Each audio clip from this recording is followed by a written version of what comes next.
Hello and welcome back to Across the Gridiron. I am Matt, and I am once again joined by the man who once told me in private that he thinks Dak Prescott is nothing more than a poor man's Zach Wilson. Eddie, my friend, how are you this evening? I am I am doing very well. And I think most people would look at that and be like, there's no way he said that about Dak Prescott. Hey, Um you said it. You said it, not me, mate. I could just like, but what can I say? well, welcome everyone to Across the Gridiron. And I hope you guys are all doing very well this beautiful summertime when there is really nothing to talk about. But we've managed to find something to talk about today. That's it, Eddie. Hype the show up before we've even started. Yes, don't bother watching. We've got now to talk about. You really are the best hype man out there. I appreciate you, Eddie. I appreciate you. Yes, yes, indeed, indeed. But guys, let's we've got some incredible stuff. So I'm really excited to get into it. And we will want your opinions as well. We do want you guys to jump into the comment section as well. You might not like all the things that we say today. All the things that Eddie will say today. But no, as I was saying, let's get the corny bit out of the way. Please like, share, subscribe, whatever. Do help us out by supporting us in that way. And oh, my screen's just gone a little bit fuzzy. Let me fix that. And And I and am before we back. get into it, right? I thought that it's the summer, right? And it's barbecue season. So I thought that maybe I'll ask a question. If you if you were gonna have a barbecue and you had an opportunity to invite one NFL player to the barbecue, who would that be? Were you asking me or you're asking the? I was asking you, I was asking you who would you invite for a barbecue? I know one person that I might think to invite for a barbecue.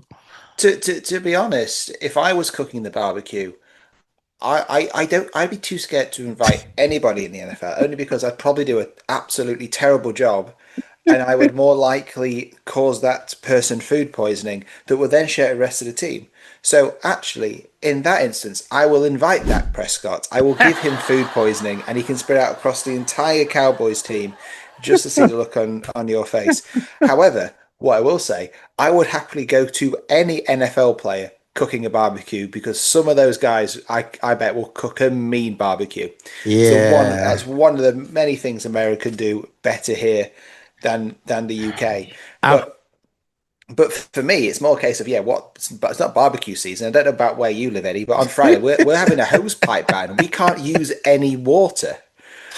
So having a barbecue is risky because they're going to set the whole garden on fire. But uh, what about you?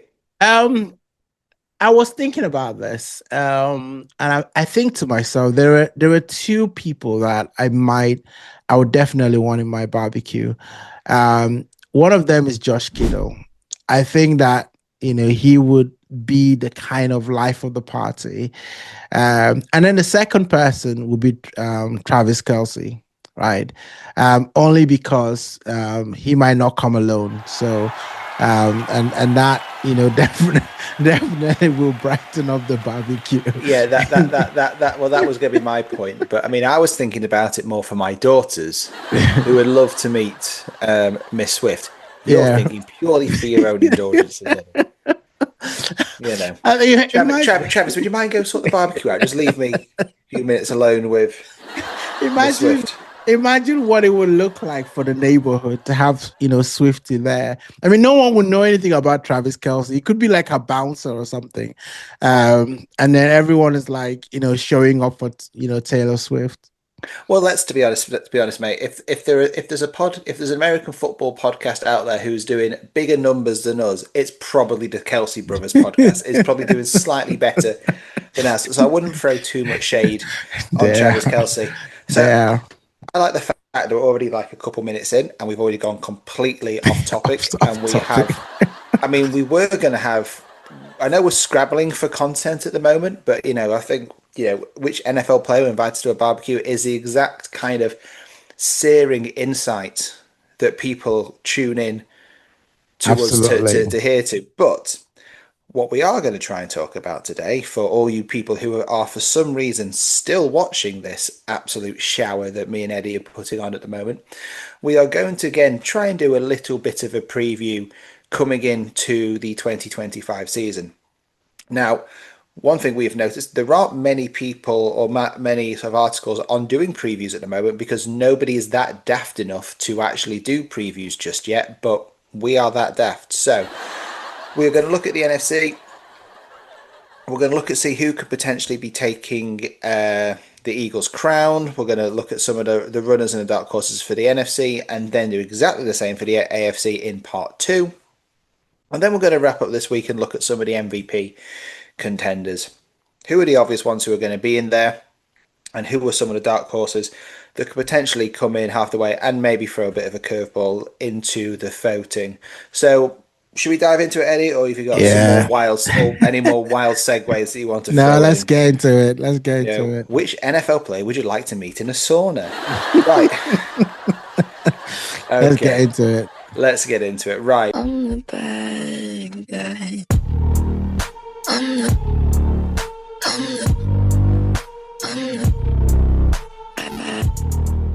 the, So, the NFC, the division that you certainly look at the most, Eddie. So, last year you had your favorite team, the Philadelphia Eagles, winning the Super Bowl, winning the NFC. They are the team who are sitting on that perch at the moment. Let's have a look at who do we think are some of the biggest threats to Philadelphia's reign as the NFC champions. So let's why don't we start by sort of doing a little bit of a recap. Eddie, I'm just going to hand it over to you because I know it's something you really want to go into. Let's recap the Eagles' success of last season. What do you think it was built on? Saquon Barkley. I think it was, but honestly, right, it was they had probably one of the most complete teams in a long while. Their offensive line was very stout, very very good. Saquon Barkley was just running wild on everyone. You've got two bona fide number one wide receiver, Devonta Smith and AJ Brown. And then you've got a defense that was absolutely light out, light out. I mean, you had this Bond guy who just came from nowhere. And, I think he was traded from the Raiders or something like that. And he came in and was absolutely a revelation. And then you've got Jalen Carter, as well, who's in that defensive line.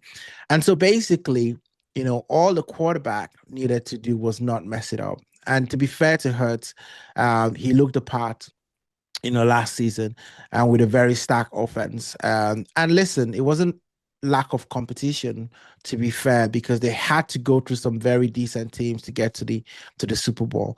And then when they got to the Super Bowl, they didn't freeze. So you've got to say that the Eagles absolutely, are the defending champs, and really, they ruled the NFC last year. But I think that this year there are going to be lots of teams that are going to be challenging that perch that they're sitting on. Okay, well, I'll start with just a very, very quick question on the Eagles, and it can be a yes or no. Have they improved from last season? Um, Are they stronger? I mean, they've lost a couple of players, but I think you look at that offense and the offensive comeback. So I can say that I mean, I don't know how you can improve after winning the Super Bowl, right? That's kind of, what you gear up your whole season to do. So But it's but you can be a better team, right? So you've look. I mean, at the end of the day, they're deserving Super Bowl champions. Yeah, they were the best team, and yes, you're right. They've reached that pinnacle. But you can at the end of each season, you can still add to the roster. You can look stronger. You can look, or you can go the opposite and look weaker. So, you see teams, you can see teams build every year. Um, so they could be better, and they could be some, but again, they have lost a few players, but so they have kept that core offense intact. Yes, they have kept the offense intact, and I think what they've done is they're going to rely on youth in the defense, and Mhm. maybe that's where things might get a little bit interesting, right? Because you traditionally defense is a really reactive sort of side of the ball, because you're kind of looking at what the offense is going to do and trying to react based on that. And that takes experience. It takes a lot of know-how. So that could be where they take a step backwards. But I mean, I would expect them to still be a top 10 defense. Mhm. They lost a couple of their corners. Darius Slay, has moved on. So for me, I think that they probably stood still a little bit, and it's now up to the rest of the league, especially in the NFC, to step up, right? And I think there are a lot of teams that are potentially going to be doing that this season. Okay, so let's go into them. So if we think the Eagles are there to be shot at this season, let's break down some of the teams you think you could be challenging. Now, looking down your list, one of the first guys you've got here are the 49ers. So what makes you think they could be a key challenger to the Eagles this season? I think the 49ers are desperate for a comeback. I mean, last season was awful. They had injuries everywhere. Nothing clicked, right? People could look at the fact that maybe they took some time before they paid their players. And if you notice this the offseason, they make sure they paid Brock Purdy early, right? They got Mhm. that, sorted, and they didn't want any distraction at all. They've still got talent, in that team, and they've still got a good coach. Shanahan is still a good coach. So for me, I think that the expectations will be very low this season, which potentially might mean that teams don't take them as seriously as they should. But when you still got McCaffrey in that team, who's an absolute superstar, you still got Nick Bosa, who's still a nightmare, on the at the edge. And if Shanahan can figure out, how to call the plays at the right time, I think the 49ers, could still be a threat, and Mhm. they play in a division that, is competitive, but is not out of reach for them. So 49ers for me, I think are desperate for a comeback and could have a comeback this season.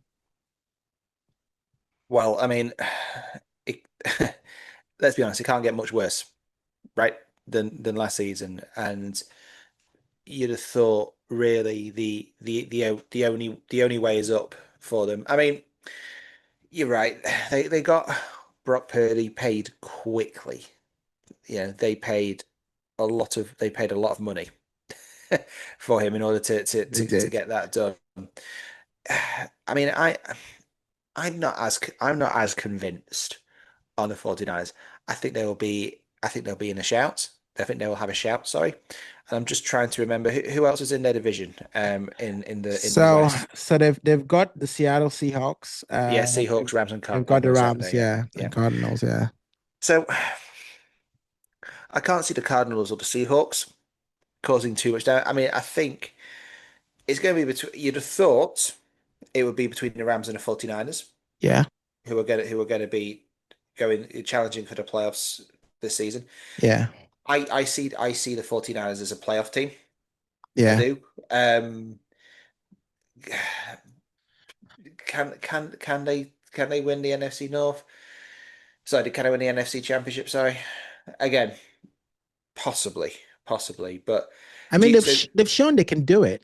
They've shown it a few times. That they can get that far. With Brock Purdy. With Christian McCaffrey. As well. I know they've lost Debo Samuel's, but I feel like they would look back and say last season was an aberration. The talent is still there. We believe we've got the experience to go far, and so why not? absolutely. I mean, look, for me, they'll be a playoff team. If they can go further, then fair play to them. But they've got a lot of improvement to do based on last season alone. Let's look at one of the other teams. Now, I'll skip over one team, but we will come back to Medi, I promise. But let's look at the Lions. They were one of the teams who actually ran. They certainly ran the Eagles very close to be the top seed Mhm. in the NFC. Very, very strong. They've got a lot of keep. They've kept again a lot of their core. They've got a young, hungry defense in there.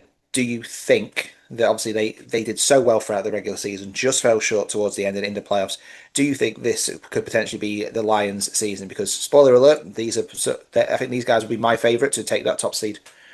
Yeah, I mean they were the top seed last season, and they were inches away. I mean they were literally inches away, but they absolutely got blown out by the Commanders. But there was a It reason is. for that. They had lots of injuries, towards the tail end of the season, and injuries to very, very key players, right? And that's hard. You go into the playoffs, you want all your key guys around. So they lost that. But I think what's going to be telling for the Lions is, did they lose key personnel in their whole squad? So you've got Ben Johnson, who's gone over to the Bears, and then you've got Aaron Glenn, who's also gone off as well, to get a coaching gig.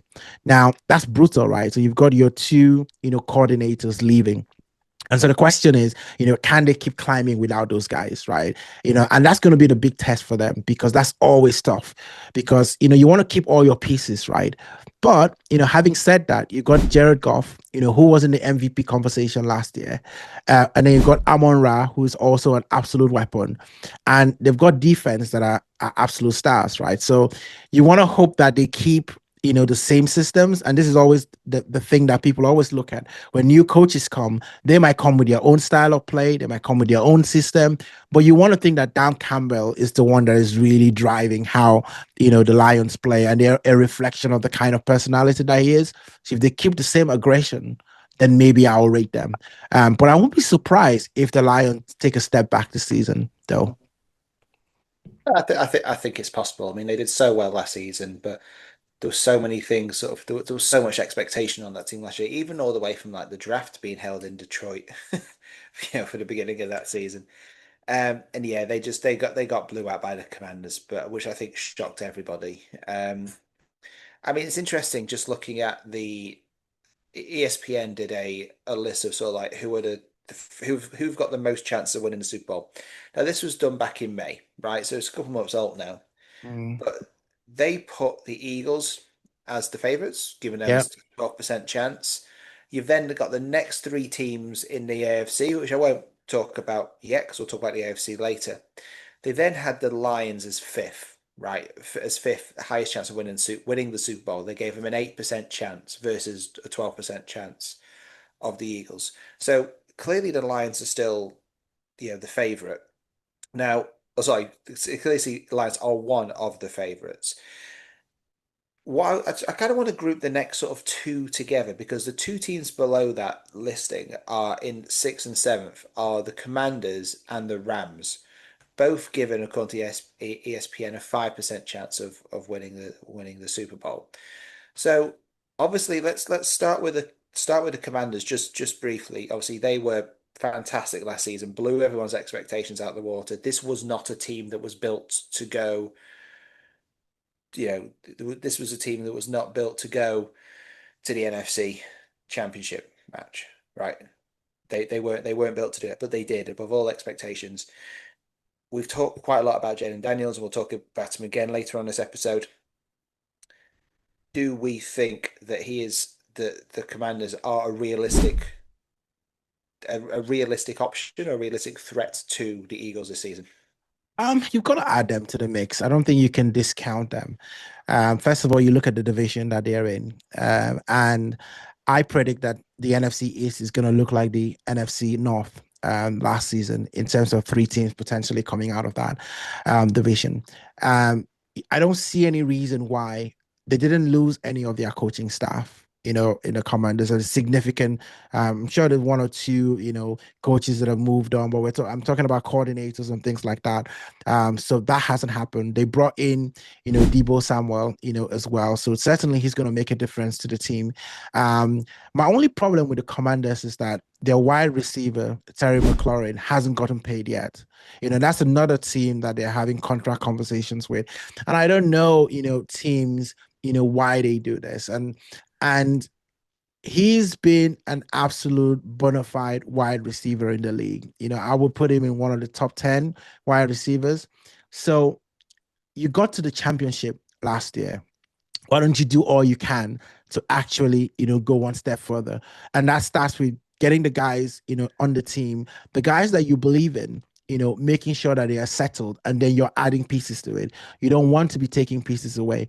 Now, I don't know what their planning is, but it doesn't seem like they're going to pay him the money, and maybe they might franchise tag him. It's seeming that way because if they're still kind of dragging the conversation this long, then it seems like there's probably one or two things that they're doubting. So, but I still give the Commanders a huge chance of continuing the run of form that they had last season. Yeah, I mean, they've talked. It's a difficult league. Expectations are going to be a lot higher there. They can't. They're not. They're no longer going to be seen as the plucky underdogs. You've got the second year syndrome for Jaden Daniels, and we will talk about him later. But yeah, it'll be really interesting. But what about Rams then? Given a very similar percentage chance projection to win the Super Bowl. They've been given, let's say, 5% chance to win a Super Bowl, 19.5% of making the conference final, 10% chance of making the Super Bowl. What do you think of Um, the Rams? I'm surprised about the rating of the Rams because I don't know if I rate them that highly. They've got a great coach. Sean McVay is a great coach, and I think that as long as he's there, he knows how to get to a Super Bowl. He's done it before. In fact, he's done it twice. And the first time he did it with Jared Goff and didn't quite get over the line, and then they got Matthew Stafford in, and then they went and they won the Super Bowl. So, so for me, once he's still the coach, I think they've got a good chance. The question for me is Matthew Stafford, right? Mhm. Does he stay healthy? It's a bit of the conversation we had with your Dolphins. If he goes down, do they have a chance? And I absolutely give them no chance. And when you've got an aging, quarterback, who he's been very good, but then you wonder, whether he's still got his best years in front of him or behind him. And then you start to lose, a couple of pieces. I know Cooper Cup was largely injured, and they were able to get into the playoffs and were very competitive against the Eagles, without, having Cooper Cup on firing on all cylinders. So you want to think that they're a decent team, and that's more about coaching than anything else, in rather than having a standout star player, in their team. So, but I think that if I look at that division, obviously I do rank them and 49ers, potentially out of the NFC West. But I just don't know if they're going to have enough to really, really, really push, the Eagles and challenge the Eagles because they're just a quarterback hit away from potentially not having anyone to step in for them. Well, I think you're right, but I think that's same up and down the division. Mm. Right. Um, there aren't many rosters who have a really deep quarterback. Also, I mean, there are a few, but the next man up thing is probably the hardest place to do in the quarterback position. But let's do it now. Um, I will give you a quick 5 minutes to talk about the Cowboys and if you think they are realistic. Because if I look all the way down these percentages and I keep scrolling down, I'm scrolling down, I'm scrolling down. Oh, okay, yep, there they are. 18th favourites to win the Super Bowl with a percentage of 1.6%, so that looks good. 3.6% chance of even getting to the Super Bowl, 8% chance of getting to the conference game. So look, Cowboys, realistic or not? Listen, I think people are holding the Cowboys' history against the Cowboys, right?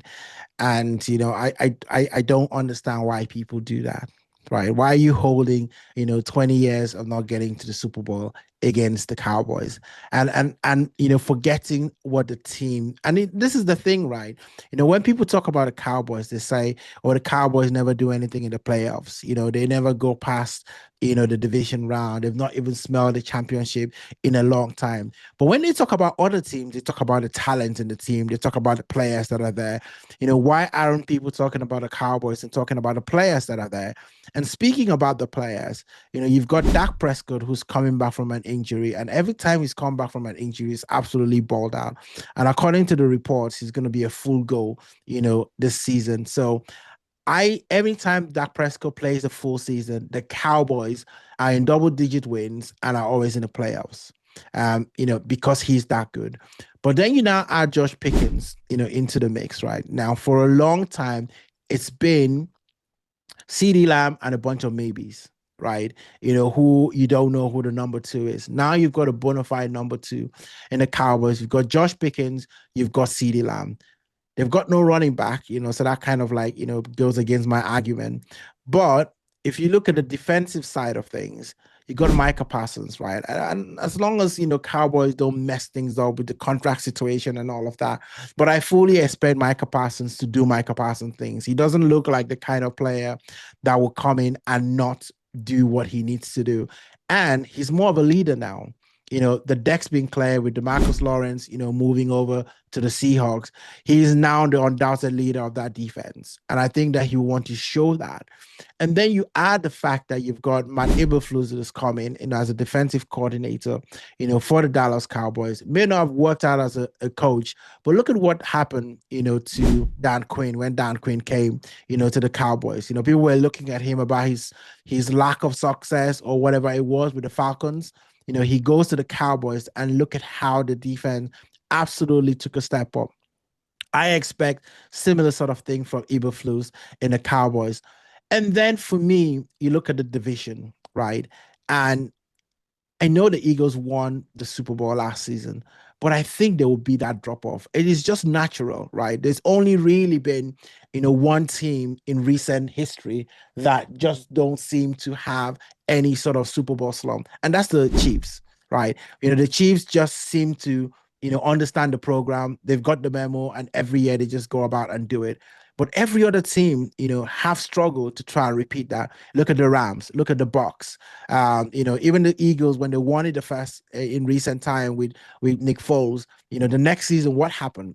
Absolutely struggled. So it's very hard to play with that amount of intensity and have everything go for you because that's what they needed to do.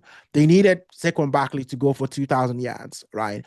For them to get the kind of season that they had. So I look at all of that and I say, people shouldn't sleep on the Cowboys, and I think the Cowboys definitely have got a shot. Is this your summer audition to be a Cowboys cheerleader, by the way? Um, look, I think it's got to be baby steps for the Cowboys, right? You're in a division with the Super Bowl champions, with the breakout team, with one of the breakout teams in the division, in the conference, in the whole league, in the Commanders, and also the Giants are there as well. But you've got the first thing you've got to be looking at is by hook or by crook getting into the playoffs. Yeah. By getting into the playoffs, then you're at the party. Anything can happen, right?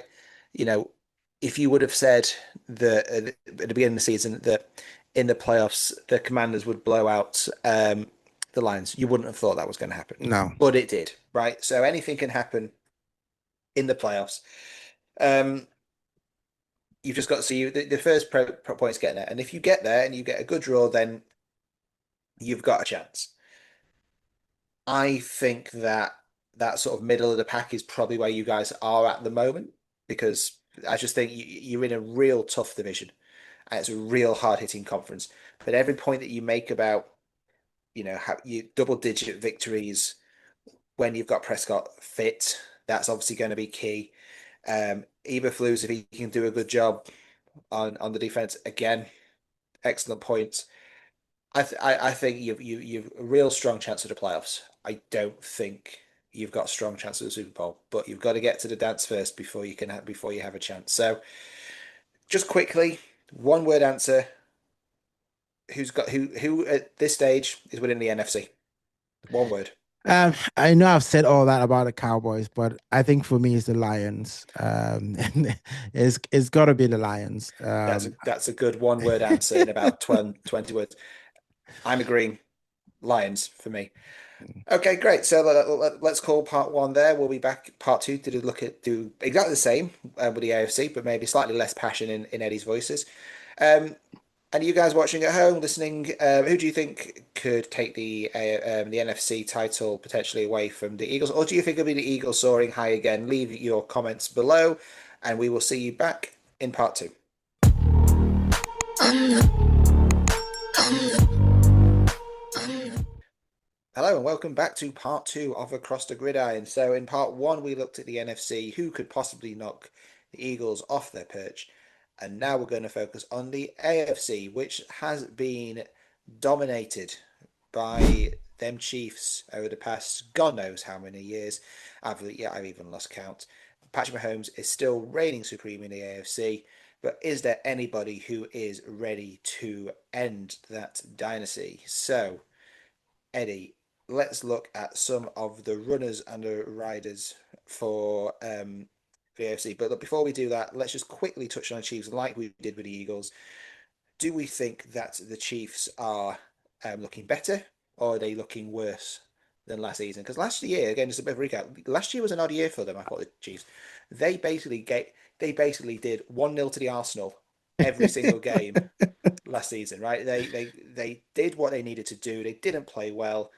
They got to the playoffs like everyone thought they would do. They did their usual trick of losing to Buffalo in the regular season, but then beating them in the playoffs, only to come up short against the Eagles actually in the playoffs. And I say they came up very short against the Eagles in the playoffs. So sorry, in the Super Bowl.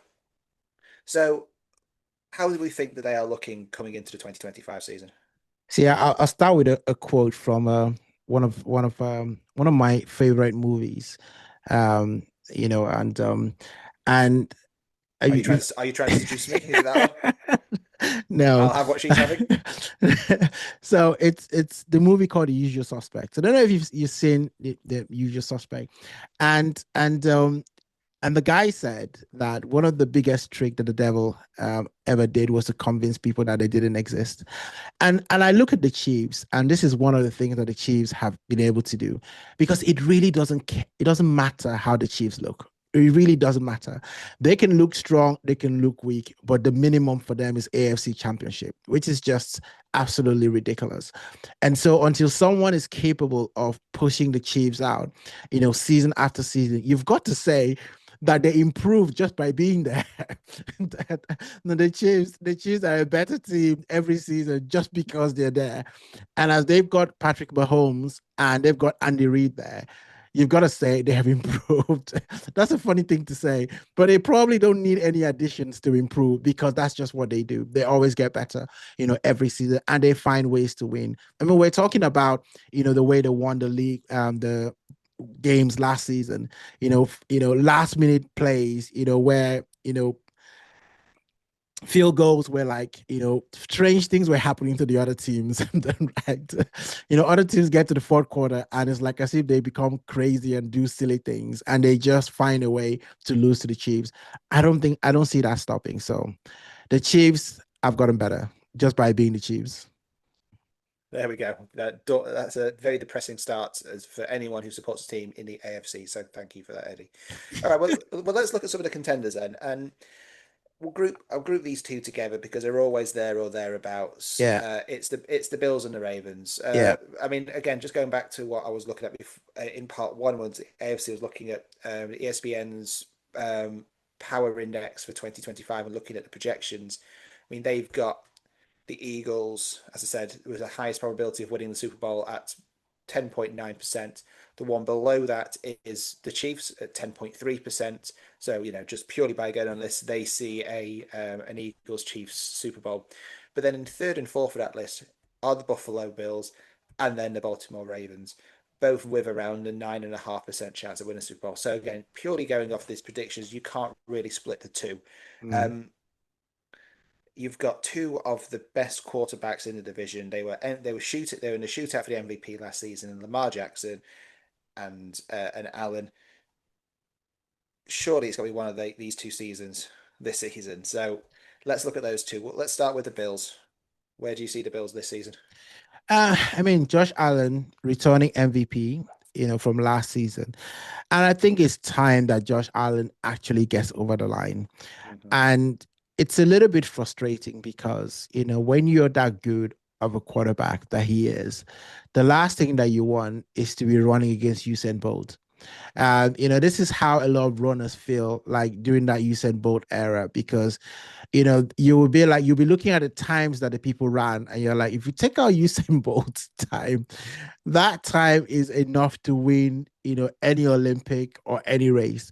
but you're just having to run beside Usain Bolt, and it just makes you look even slower when you're running. And I think that's what's happening with Josh Allen because he's playing in the same conference as Patrick Mahomes. He just looks a little bit worse off.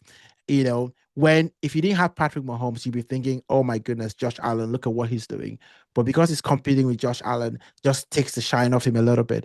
And it's the things, it's the little things now. It's the little things for the Bills. It's not the big things. It's not like, can they win? Can they score points? Can they get turnovers? It's just the little things, the little plays, one play here, one play there, that always seems to be the difference for them. So you've got to look at the Bills and say, at some point, they've got to get sick and tired of this. They're gonna be like, hold on a second, we cannot keep getting pummeled by the Chiefs. We've got to do it. This is our season. And And I'll probably they already are sick of it. I can tell you, yeah, they already are yeah. sick of it. So at some point, they've just got to get over the line. And it's probably the same thing with the Ravens, right? People are looking at Lamar and saying he doesn't do it in the playoffs. And it's a fair shout. It's a fair criticism. He's not great in the playoffs, great in the regular season, which reminds me of another quarterback that I won't talk about, who's great in the regular season and people absolutely don't give me a lot of credit. But, but Lamar, Lamar, Lamar Jackson, Lamar Jackson, it's high time. I think for the two of them, they must be sitting, in a dark room, over the summer and thinking to themselves, what do we have to do to get over this red Chiefs, right? What do we have to do? And I think, for them, they'll be looking at this season as this has got to be our year. No matter what, this has got to be our year. So I think for me, just touching on those three teams we looked at. First of all, with the Chiefs, as I said when we were introing this part, they pretty much 1-0 their way to the Super Bowl. But the Super Bowl itself, it was only really in the last few minutes of the fourth quarter to make that scoreline respectable, Mm, right? So you can look at that in two ways. You can look at it, and if you're a team in the AFC, you might look at it. If you're the Bills or the Ravens or any other team that we're talking about, you can look at the Chiefs and say, okay, look, they are fallible. These guys are beatable in the playoffs at the the grandest stage. They got pummeled. They are a team that there is nothing to fear. That aura that may have existed about the Chiefs, I think, got wiped away in that Super Bowl. So that has got to give the Bengals and it's got to give the Ravens, sorry, and the Bills the confidence that if they draw them in the playoffs, that they can beat them, right? If they play them in the divisional game or the conference game, sorry, they should be able to beat them. However, the flip side of that coin is that you are going to get I imagine there'll be a very pissed off Chiefs team going into preseason. Not saying they're embarrassed, their team have been too good for too long to be embarrassed by a performance. And you've seen teams in the past say like the Patriots when they were dominating. If they lose a Super Bowl, they were back there the next season, or they were putting because they want to avenge the previous season's defeat. So it can work two ways. It can give an extra kick to the Chiefs to go out and prove people wrong, to prove that they are a dynasty and they're going to try it again for the three-peat, try and get another three in a row. Or it could actually give a glimmer of hope to the Ravens and the Bills and anyone in the AFC. Or to be honest, it's probably going to be closer to the two, right? It's probably going to be a combination of the two. So, but if we look at the Ravens and we look at the Bills, I think one of the big things for me is the Bills. If you look at the two divisions, I think the Bills, without question, are going to walk that division. Because again, if you look at the teams in it, you've got the Jets, you've got the Dolphins, you've got the Patriots. Now, this isn't, 5, 6 years ago, it was a very different division because the Patriots were still a force, the Bills were on the way up. But the problem is now, the Bills are going to win that league, and the Dolphins and the Jets and the Patriots, they're battling for second place. So I think it's almost a guarantee that the Bills are going to make the players without really much of a struggle. But then you look at the AFC North with the Ravens. They've got the division with the Bengals, the Browns, and the Steelers. Now, two of those teams, spoiler alert, two of those teams we're going to be talking about as potential dark horses, and the other one is Cleveland, right? So that is a much tougher division to get out of than what the Bills will face. So that is something that after a grueling regular season, I think the Bills are going to come out stronger or less worn down than say the Ravens will. Hmm. Because again, I think they've got a much tougher division. Yeah, and speaking about that division, you've got the Bengals, who's also on our list as well, and the Bengals is all about Joe Burrow, Yeah, well, right? let's talk about the Bengals then. Yeah, Let's talk about Bengals. But before we do, let's again just look at some of those probabilities that we were looking at because the Bengals are fairly high up on that list. So they are uh, just below. They have 3.74% chance of winning the Super Bowl, 7.7% chance of making the Super Bowl. So again, the Bengals are quite high up. And for me, the conversation we had in part one about the 49ers is very replicable, I think, for the Bengals. yeah. I mean, the Bengals are a funny team because you look at it, Jamar Chase, T. Higgins, they both paid the players. I know there's conversation about Trey, getting his money or not, but you've got Joe Burrow. He's one of those quarterbacks that has beaten Mahomes, comfortably. And you think that if they're able to put a good start of the season, they're going to be a threat for anyone. But like you say, that division is going to be very hard to come out of. So they can't afford to have any mistakes because you've got the Steelers there with Aaron Rodgers, who's going to be trying to make some noise there. So the Bengals don't make mistakes, keep Joe Burrow healthy, and they've got a heck of a chance, right?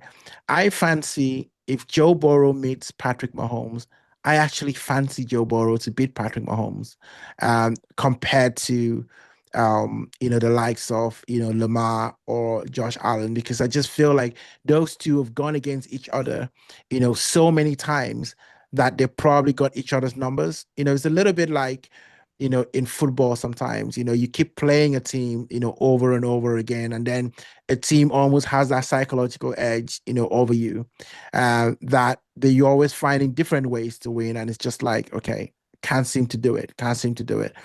And that is beginning to develop, when it comes to the Chiefs and the Bills, the Chiefs and the Ravens, and things like that. But I think Burrow hasn't had that many opportunities to play the Chiefs, largely because they've not been getting into the playoffs. And I feel like the one time that happened, they beat the Chiefs and they went on, to get to the Super Bowl, even though they didn't win it against the Rams. So for me, I look at the Bengals and I say, start early, start well, and you never know what could happen. Well, the Bengals underperformed last season, didn't they? Yeah. But Burrows is again he is an elite level quarterback. He is up there with Allen, Mahomes, um, Jackson. For me, he is that elite level quarterback. He needs to take a team to he needs to take this team to the playoffs again. But yeah, again, they can't get that's similar to the same with 49ers. I don't know if they can get if they can have a season as bad as they had last season No. if everyone stays fit. So for me, they are certainly one that could be putting pressure on the Ravens, and then obviously the other one that we should probably talk about are the Steelers. And again, we've talked about this a lot. We don't need to dive too much into it, but they've got a new quarterback, a certain Mr. Aaron Rodgers. They are trying to build this team to get to the playoffs and beyond. This isn't a long-term project that they're signing up for. I mean, lots of expectation in Pittsburgh. How do you think they're going to sort of stack up? Um, I mean, Pittsburgh, everything is revolving around Aaron Rodgers, right? At 42, does he have all it takes to go a full season healthy?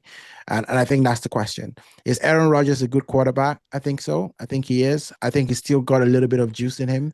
It's a little bit like, when you're squeezing that orange and, you've got all the juice out and you just think, you know what, maybe I can just squeeze something out just a little bit more. And I think that this is what Mike Tomlin is looking to do, squeeze that little bit, out of Aaron Rodgers. The fact that he wants to go out on a high, the fact that he's got a bit of an ego, the fact that he's going to be playing with Mike Tomlin, who's probably the best coach that he has played with in a long time, right? You're talking about a Super Bowl winning coach, with a Super Bowl winning quarterback. So you got to look at that combination and think that there's something in there. Then you've got DK Metcalf, who's come over to the Steelers. And, I hear they're also making some trades, as well. You had the trade from the Dolphins, as well. So you seem like they're stacking up, the roster to help Aaron Rodgers to go as far as they can. Mike Tomlin loves to run the ball, so again, that would help Aaron Rodgers. So you can't dismiss him. And I think that this is why that division is so hard to call because I think that teams are going to take points off each other. And it's really going to be about what teams do away from home when they go play other teams in other divisions. And, how many wins is it going to take to get out of that division? And I think you're going to need at least a minimum of 11 or 12. I think anything below that, you can't get out of that division at all. So I think it all depends on Aaron Rodgers for the Steelers. No, I think that's fair. I mean, you put a lot of cap towards Aaron Rodgers. You put a lot of stock in him, former MVP, Super Bowl winner. He's coming to take that team to the next level. And if you're being cynical, the next level for the Pittsburgh Steelers is doing better than one and done in the playoffs. They're gonna want to do more than that, right? So let's I just want to let's we're probably slightly overrunning on this part of the show, but I want to quickly move over to the AFC West.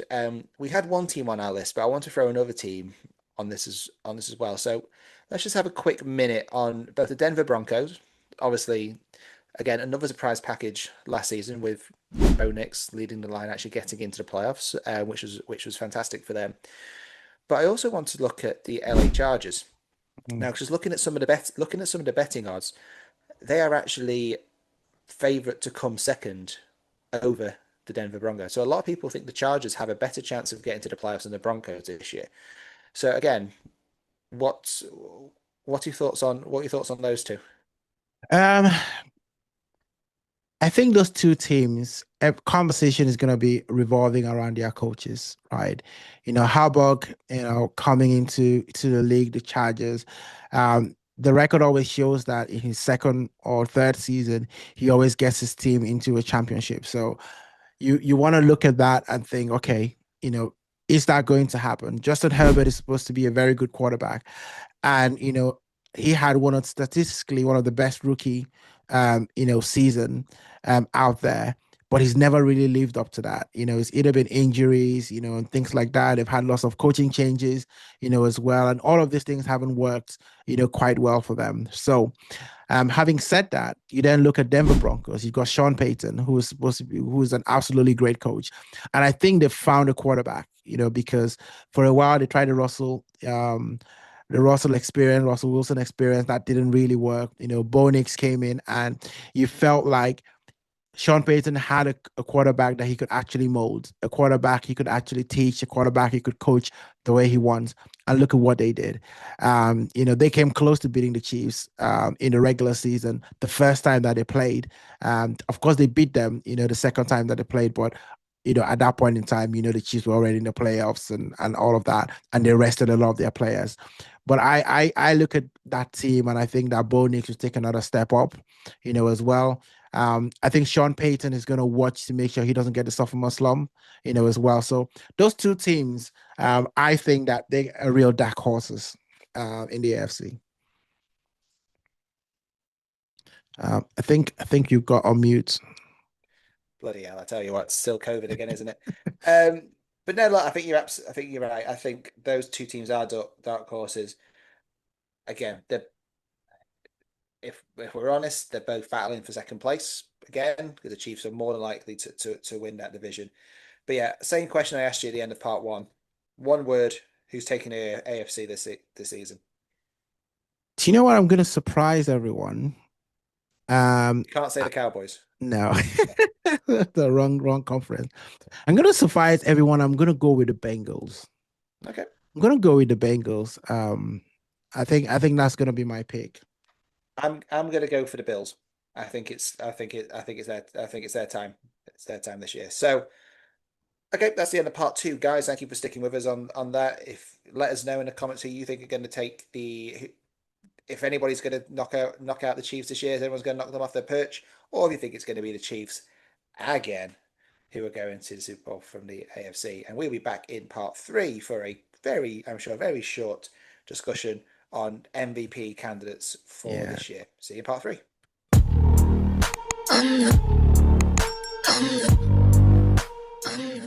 Hello and welcome back to part three of this week's Across the Gridiron. So to wrap up this week, we're going to look at the top contenders for this year's or next year's MVP. Now, again, little bit of a alert. These are all quarterbacks, right? We haven't gone completely off the wall and named it a defensive lineman or anything like that. There's lots of talk again about who could be the MVP. Last season it was a two-horse race between Josh Allen and Lamar Jackson. That Josh Allen took at the end by the end of it.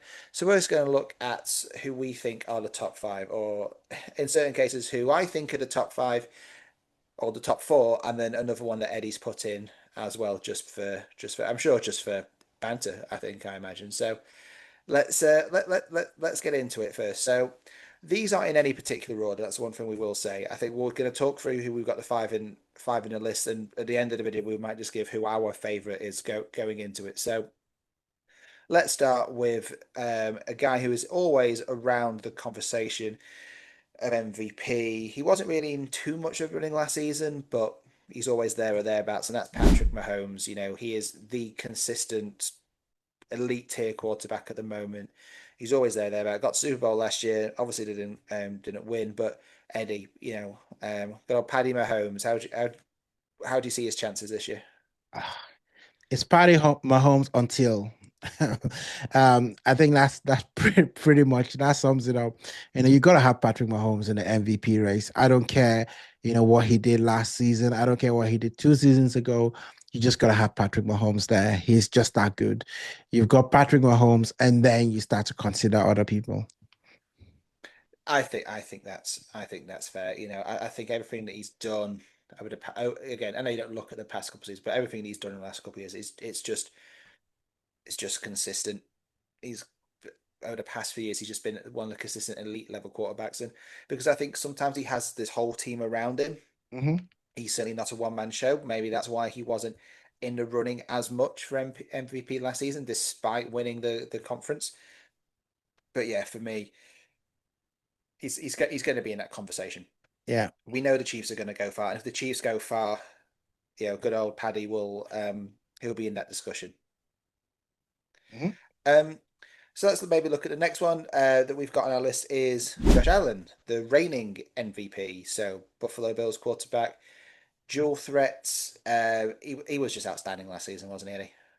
He was outstanding. And it was a long time coming for Josh Allen. I think that everyone looked at his performances and he did it without having so much help because everyone kind of looked and saw Stephon Diggs, leaving Bills, going to the Texans, and people thought, well, you know, we're gonna see how Josh Allen's gonna perform. That didn't make a difference. He performed, got the MVP. I think he's got another MVP caliber season in him. If he cuts the turnovers, because that's usually the thing that people beat him with. He throws the ball, to the other players a lot of times. So, but I would say he's got another MVP caliber season in him. I think so. I mean, I think it's an easy thing to say. Depends on the Bills' success in terms of does it boost his MVP chances.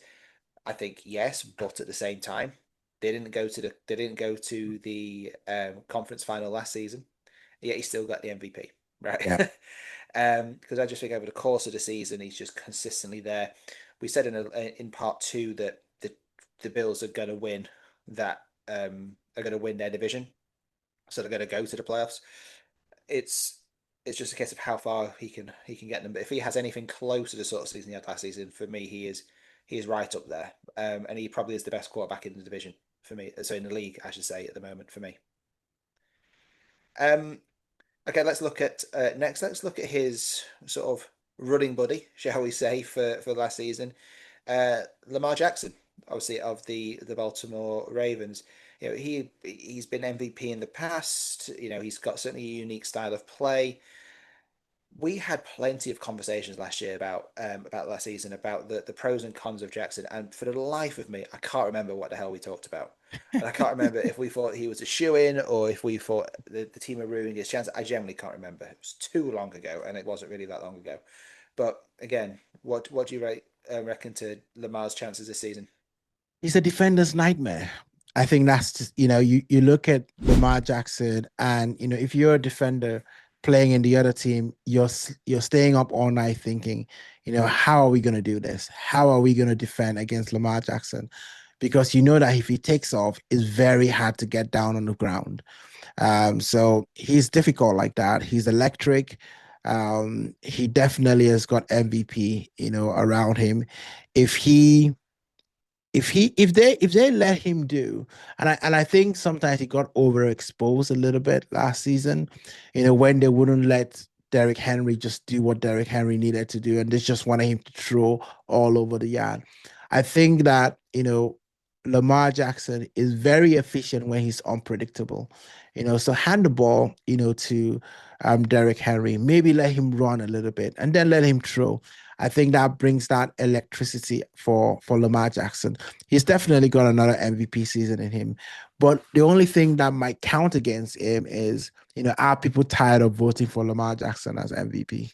Because he's got a unanimous MVP. Then he got another one, and he was in the running last year. So you might think there might be a bit of voter fatigue. Quite possibly, quite possibly. I think probably more than Allen. I think the Mm, success of the Ravens will count. I think for this, but yeah, he's such an electric quarterback, and he's so unique. He's defenders now, exactly as you said, and he will, if he has anywhere close to kind of the level of the season he had last year, he's absolutely in the running. And I think we've just talked about really the top three candidates, but let's look at some of the let's look at some of the other ones, and let's start with the in our last part you picked them to potentially win the AFC. So let's start with Cincinnati Bengals quarterback Joe Burrows. Where do you think he's a realistic shout? yeah, if he stays upright, he's always close. He's always close, Mhm. to the MVP. He's always outside looking in. And that usually is because of the Bengals record. People are like, oh, well, you can't have a losing record and then, be, in the MVP conversation. If they turn it around, and have a winning record with the sort of stats that he's capable of posting, I don't see any reason why Joe Cool couldn't be making the MVP. I think that's all. It's all about that. Good record for the Bengals, him being healthy, them having a good start. I think Joe Burrow might just take it. Oh, I 100% agree with you. As I said in part two, I think you've kind of with your elite level quarterback that you've got. We've talked about the top three. He is in that conversation.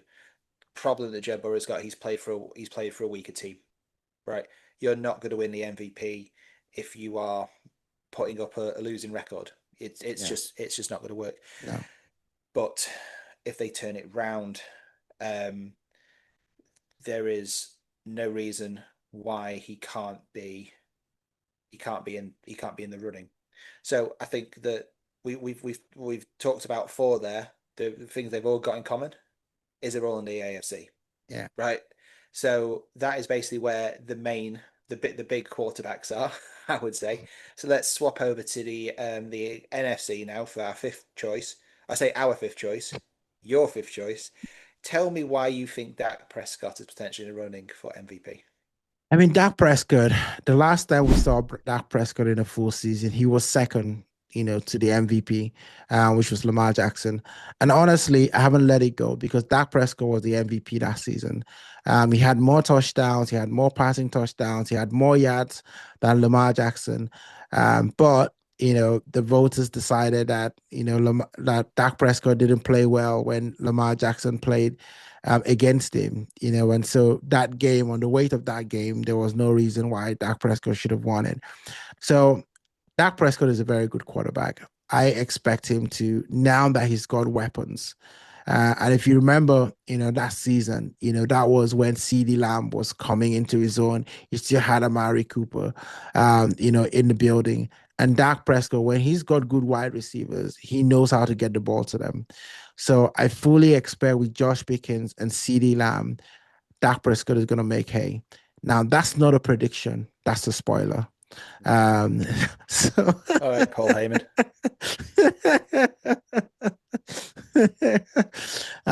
So yeah, I think when it comes to the NFC, Dak Prescott's got a chance. And you know what? Let's be fair, right? I think that you could have put in, a number of, quarterbacks there. You could have put in, and and interestingly for me, all of them are in the NFC East, right? You could put in Jalen Hurts there, to have MVP. You could put in Dak Prescott. You could also put in Jaden Daniels, potentially in that list, to make MVP. In fact, I would be very surprised if Jaden Daniels doesn't put up a lot of good numbers this season. I would be very surprised. Um, there's something in my head that he just has this reminds you of Patrick Mahomes. And I know that it's kind of a sacrilege to even bring Patrick Mahomes, in the same sentence as Jaden Daniel. But you just look at the way that he played, how clutch he was, in the fourth quarter, in a lot of games. He played against big teams, absolutely took them apart. You look at the game against the Lions, what he did there. The games against the Eagles, the first time they played the Eagles in the division, what they did to them. You look at how they fared against other teams, from the AFC as well, last season. I would not be surprised if Jaden Daniels posts, crazy numbers. Yeah, I think Daniels is one of the guys who is an outside shot. A couple of outside shots that I would include, the likes of Justin Herbert, maybe even Matthew Stafford, are potential dark horses for that. But I think that there are just so many elite quarterbacks now, and it's funny. Looking at PFF.com, Pro Football Focus, were doing a list. Again, this is going back to May, so you're probably looking at about 6 weeks old now, looking at who, in terms of their rankings, who were the highest rated quarterbacks going into this. And they broke it down again, similar to actually what we said. It pretty much meant exactly what we said.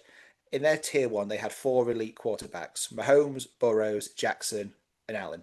Right? Absolutely fine. They are the top four candidates at the moment. Mm. You've then got your high end starters in sort of their second tier. Daniels, you mentioned, you missed out the Super Bowl winning quarterback Jalen Hurts. I know it might have been hard for you to say that. Matthew Stafford, Justin Herbert, now Dak Prescott in this list of ranking 32 quarterbacks. Let's see if I can find where they've put Dak Prescott. Where is he? Da, da, da, da. I can't even find him. There we go. 17th. One place above Tua in their sort of tier three, solid starters but need more help, which I think is probably a bit fair. But I will say that in both Prescott and Tua's case, they were both had hit really hard by injuries last season, so I think that probably counts against them.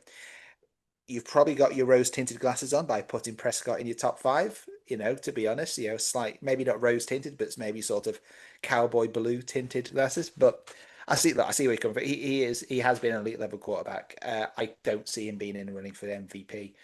But yeah, you had to put you had to put someone in for the NFC, and you were never going to put you were never going to put Hurts in that list, were you? Um, okay, so I asked you this before. Let's have a quick one word answer. Who is going to pick up the MVP? Joe Burrow for me. Makes sense. Joe Burrow for me.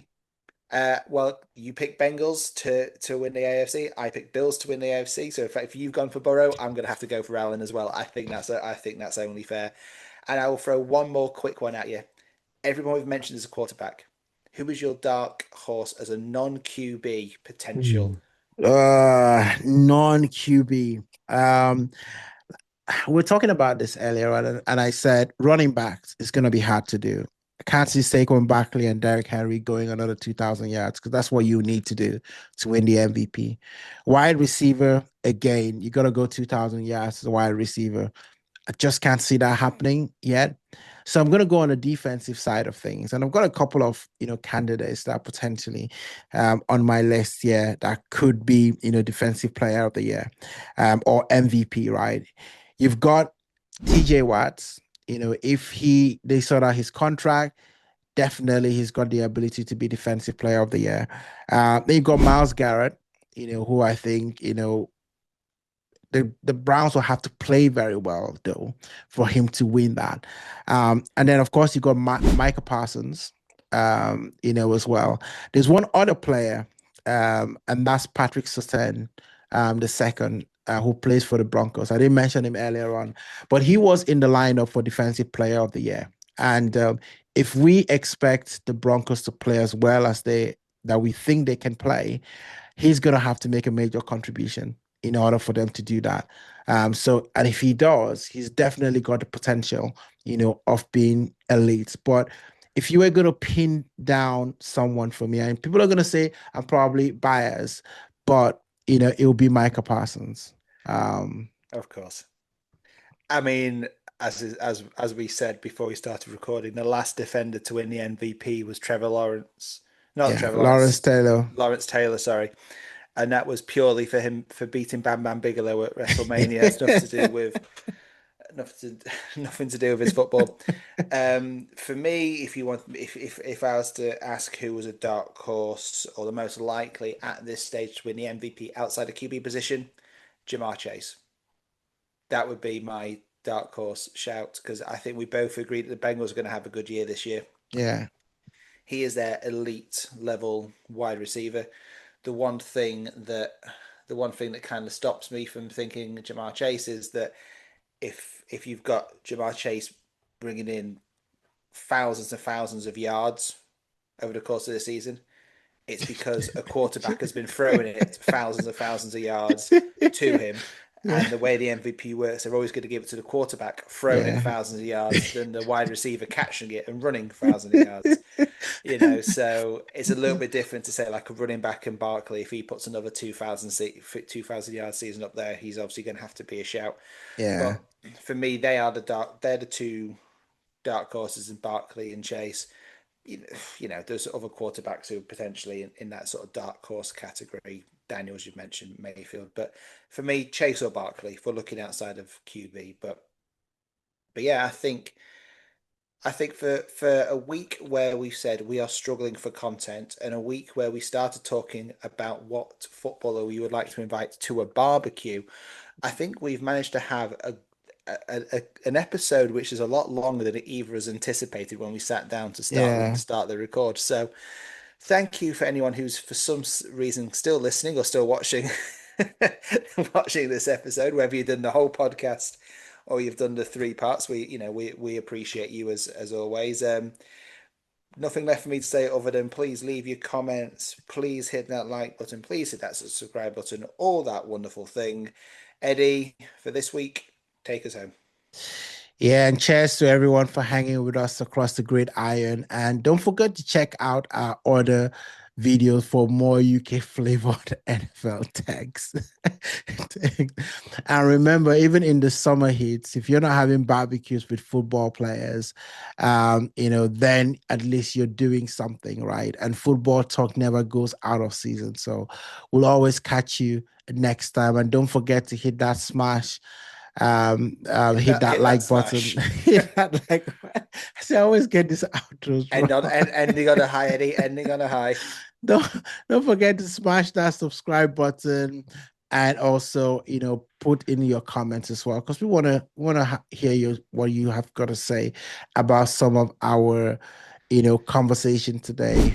Who do you think should be on that list in terms of MVP candidates? Is there anyone that we've missed out? Or are you like Matt, who absolutely doesn't rate Jack Prescott on that list? And also tell us who would be in your barbecue, of course, which is the whole point of this entire It podcast. is. Yeah, we started off and it's a good way to end. Absolutely. Till next week, guys. So, yeah. I'm the bad guy. I'm the